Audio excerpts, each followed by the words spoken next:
Olá, peregrino, olá, peregrina, graça e paz de Cristo no seu coração.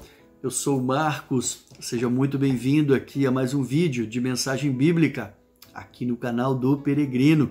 Nesse vídeo eu quero trazer aqui para a nossa reflexão um texto bíblico que está escrito na primeira carta de Paulo aos Coríntios, no capítulo 10. Falaremos ali alguns versículos, mas antes de entrarmos aqui no texto bíblico, eu gostaria de dizer a você que eu estou muito feliz com a tua presença, dizer que louvo a Deus pela tua vida.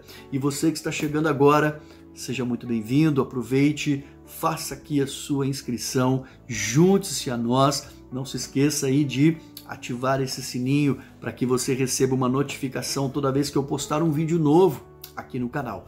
E, como eu sempre faço, vou deixar aqui na descrição deste vídeo o endereço para que você possa seguir o Peregrino também lá nas demais mídias sociais. Vai ter aí o endereço do Facebook, do Instagram, do Twitter e de um canal no Telegram. Amém? Pois bem, o título desse texto bíblico que nós vamos falar agora, ele se chama Conselhos contra a Idolatria.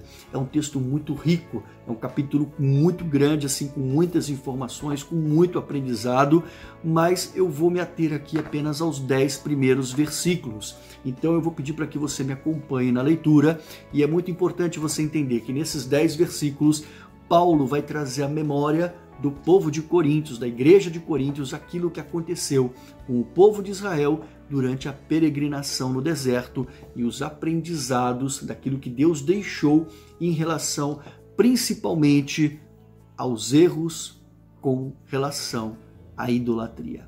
Ok? Então vamos ver aqui o que diz o texto bíblico. Irmãos, não quero que vocês se esqueçam do que aconteceu muito tempo atrás com os nossos antepassados, quando foram guiados por uma nuvem que ia adiante deles e atravessaram o mar. Na nuvem e no mar, todos foram batizados como seguidores de Moisés. Todos comeram do mesmo alimento espiritual e todos beberam da mesma água espiritual, pois beberam da rocha espiritual que os acompanhava, e essa rocha era Cristo. No entanto, Deus não se agradou da maioria deles e os seus corpos ficaram espalhados pelo deserto.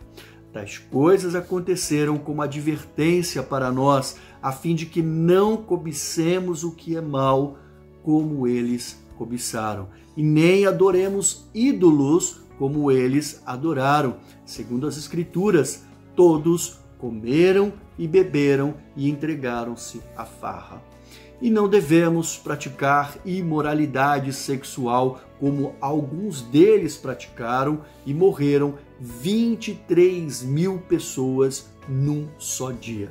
Também não devemos pôr Cristo à prova, como alguns deles puseram e foram mortos por serpentes.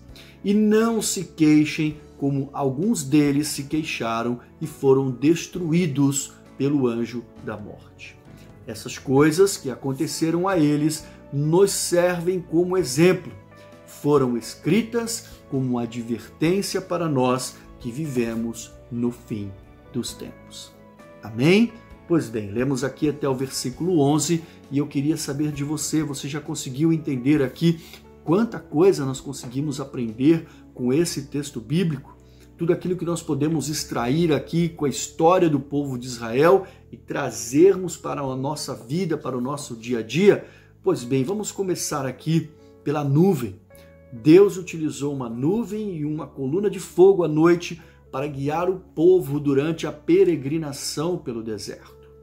Quando se chegou ao mar, o mar estava fechado, atrás vinha o exército do Egito, e aí Deus então abriu o mar de forma milagrosa, o povo passou pelo mar e do outro lado então viram a queda do exército do Egito e se viram livres do seu passado.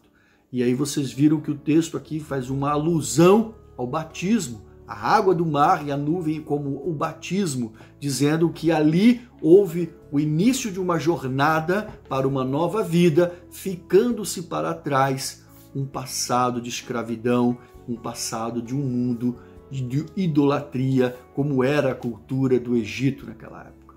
Pois bem, indo adiante, nós podemos ver que quando o povo avançou, eles se depararam com o deserto. O que significa dizer que na nova vida, nessa jornada com Deus, nessa jornada com Cristo, não significa dizer que nós não teremos aflições. Pelo contrário, nós teremos aflições, porque foi o que Cristo Jesus disse, mas ele também disse que sempre estaria conosco. E como aconteceu ali no povo de Israel durante o deserto, nós vimos que quando eles tiveram fome, Deus mandou a eles o maná, um alimento diário, pão fresquinho, para matar a fome do povo. E isso sustentou toda a nação de Israel até o término da peregrinação pelo deserto. E também, quando tiveram sede, Deus providenciou água, e essa água brotava diretamente da rocha. E, como o texto nos disse, todas essas coisas, elas não foram em vão. Como tudo aquilo que Deus faz, há sempre uma razão de ser, uma explicação. A nuvem, a coluna de fogo, aquilo que guiou o povo pelo deserto. Hoje nós temos o Espírito Santo de Deus que nos guia em tudo aquilo que nós devemos fazer. O mar, como eu disse para você, simbolizando o batismo, quando nós aceitamos Cristo Jesus e passamos pelo sacramento do batismo, simbolicamente representa a morte daquela vida de pecado que nós levávamos para o nascimento de uma nova criatura em Cristo Jesus. O batismo, ele é aí como um divisor de águas entre o velho homem e a nova criatura. Amém? Pois bem, e durante a nossa peregrinação, nós sempre teremos aflições, mas nós temos a garantia de Deus de que Ele estará conosco e de que nunca vai nos faltar nada. E como um alimento espiritual diário para a nossa vida, para nos fortalecer durante a nossa jornada, nós temos um maná, que é a palavra de Deus, um alimento fresco, a palavra revelada que está ao nosso alcance e que nós podemos nos alimentar diariamente, quantas vezes quisermos ao dia. E Cristo Jesus, a rocha celestial, pedra angular sobre qual está fundamentada a sua igreja e de onde jorra água abundante, e que, como Cristo mesmo Jesus disse, que quem bebe dessa fonte jamais terá sede. Agora, o texto também nos revela que tudo isso nos aconteceu e aconteceu ao povo de Israel para que nos ficasse de aviso, porque da mesma forma como Deus cuidou, da mesma forma como Deus providenciou, aquela nação virou as costas para Deus. E, como nós lemos ali, Deus não se agradou de maneira tal que a primeira geração toda que saiu do Egito ficou pelo deserto. Não herdou a terra prometida. E tudo aquilo que aconteceu com eles tem que ser visto por nós como advertência, como ensinamento. E dessas advertências, eu quero tirar aqui deste texto bíblico 5 coisas que você pode ler e que você vai relembrar comigo aqui daquilo que Deus ensinou, que nós devemos tomar cuidado para que nós não venhamos a tropeçar. Primeiro, não devemos cobiçar o mal. Não devemos desejar o mal. Devemos nos afastar do mal. Segundo, não devemos adorar a ídolos. E muita gente, muitas das vezes, limita a idolatria a uma imagem, a uma estátua. Não. Tudo aquilo que nós colocamos antes de Deus na nossa vida é uma idolatria. Tem gente que coloca as suas riquezas, os seus bens materiais, a sua empresa, o seu carro, a sua casa, a sua fazenda. Tem pessoas que colocam famílias, pessoas, marido, esposa, filhos, namoradas, noivo. Há quem coloque outras coisas, e quando você coloca Deus em segundo plano e alguma coisa substitui Deus na sua vida, teoricamente ali você está cometendo um pecado da idolatria. Não necessariamente limite-se à idolatria de coisas físicas. A idolatria, muitas das vezes, ela começa aqui, dentro do coração, quando você coloca outras coisas em prioridade. Outra coisa, devemos fugir da prática da imoralidade sexual. Isso é para quem pensa que no Novo Testamento as leis morais foram abolidas, né, fazendo aí uma tremenda confusão.